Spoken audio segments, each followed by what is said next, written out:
Hi, you guys. This is Nina back again. Like, share, and subscribe. I'm only about 28 subscribers from hitting 100 subbies, so come join the family over here. You can also follow me on Twitter at LoveRadio44132. Follow me, and I will definitely follow you back. Also, if you can, don't forget to donate. This is my birthday weekend on Cash App. My tag is money symbol Nina 44132. And without further delay, you guys, I'm going to report this very sad story coming out of Florida. Orlando, Florida, to be more specific. And this story is very sad. And again, domestic violence coupled with everything going on in 2020. I think a lot of people are actually seeing their situations for what it is by being quarantined with people that say they love them. And this is another alarming story of another young, beautiful woman, very beautiful, lost her life at the young age of 27 years old by her husband, whom is a pastor. This story is coming from the Herald Mail Media, and this is the article. A pastor and self proclaimed prophet, this guy actually called himself a prophet, unbelievable, who uh, shot at his now deceased estranged wife after following her to her job near the mall at Millennium Tuesday morning, following multiple threats to do away with her life during an argument the day before in a newly released affidavit. Shortly after Sylvester Afori shot Barbara Tommy, who was 27, that's the young lady on the left. He shot her in the head multiple times outside of the Navy Federal Credit Union just before 9 a.m. Detectives in Orlando contacted Tommy's sister, who had recorded an intense argument between the two of them on Monday, the day before. Tommy's sister showed detectives the video in which Afori, who is pictured on the right, threatened Tommy, his wife, while wearing the same shirt he wore when he took her life. So again, this is sad. There obviously had to be a lot going on behind the scenes, and like I said, pastors are no different in some cases between your average man. However, this is very shocking. This is a very young, beautiful African couple, and like I said, sometimes when you try to leave a man and he can't take it, it don't matter what cloth he's trying to hide behind. Let's just continue this story. Tommy's sister and brother-in-law told police the couple were in the middle of divorce and they were estranged. They identified Ofori as the person that did it from a surveillance photo. That morning, bank patrons who had been waiting for the bank to open when the incident occurred told officers Ofori, who is the husband, was holding his weapon while following Tommy as she walked toward the bank. Tommy knocked on the doors for someone to let her in as Ofori continued toward her. So he obviously definitely followed her to work that morning. He was within feet of her when he pulled the trigger twice and she collapsed. And then, as she was lying on the ground, Ofori again continued to fire his weapon multiple times in her head, witnesses told police. The affidavit did not specifically say how many times she was actually hit.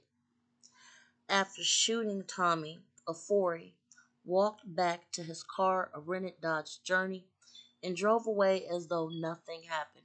This is very callous. He wanted to make sure he took her life. He wanted to just make sure he took her life. Tommy was found lying on the sidewalk in front of the bank with multiple wounds in her head. She was pronounced deceased at Orlando Regional Medical Center that same morning. Police found the car Ofori was driving parked near the couple's apartment on the 6100 block of Raleigh Street and noted he returned home after doing this to his wife and after officers checked the apartment complex. Very sick. So he did this, drove off, didn't care, and probably went back home to have breakfast.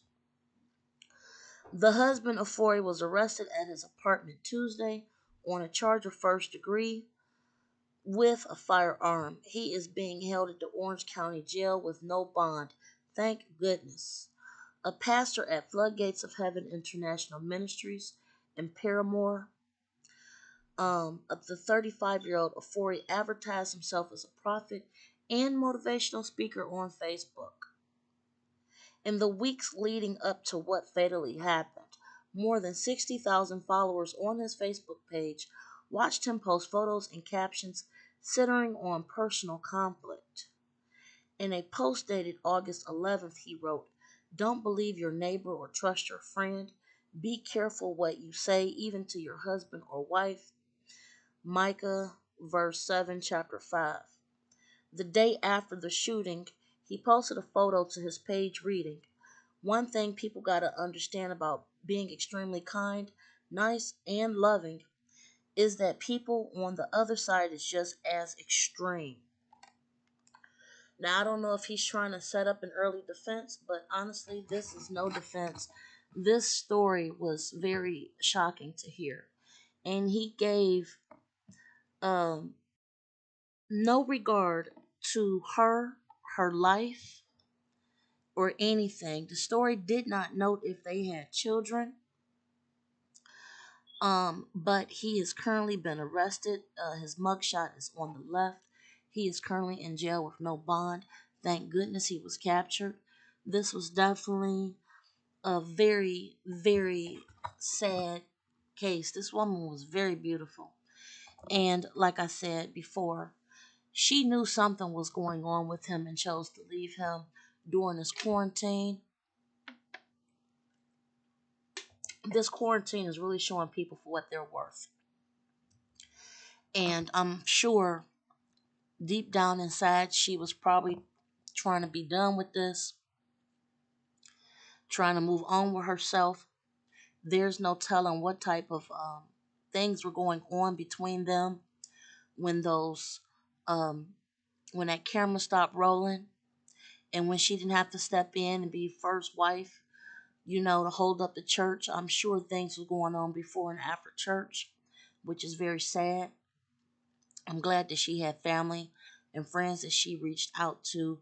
However, people need to understand when it comes to certain things like this, when it's domestic, it's very hard to get rid of these people for the simple fact a lot of times they know your passwords, they know the moves you make, they know what time you go to work, they know what time you get off.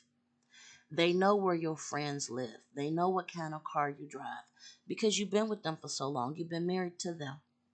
She chose to step away from him, and there has not been specifics released yet concerning to why the split was originally made in the first place.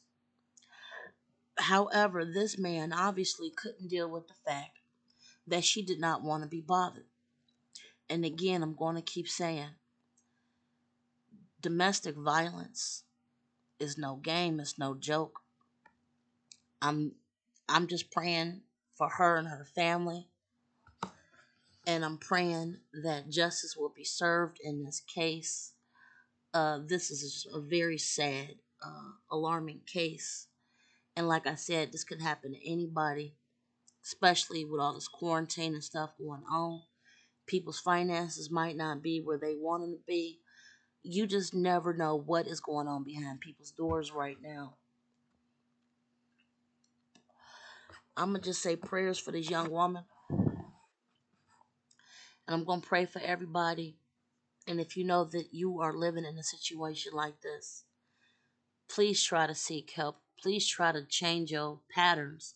Please try to do what you can to get away from people like this and document everything you can. All right, that's all I got to say about this for now. If there's a major update, I will come back and make an update. Until the next time, you guys be safe.